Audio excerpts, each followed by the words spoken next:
Wanna know how to pan your audio in Audacity? Well, no worries. In this video, I'm going to show you an easy step-by-step guide on how you can do it.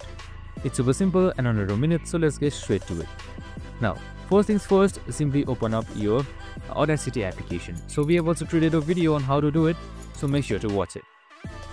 Now, here you can see this home page right here of Audacity. Now you can just simply import anything that you like, any audio.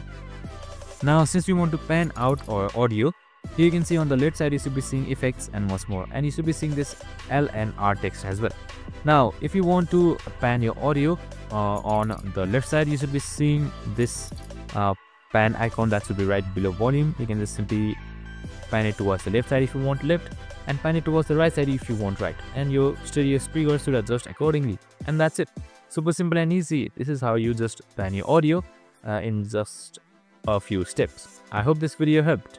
If it did, make sure to like, subscribe and tune in with us for more of these videos. See you in the next one.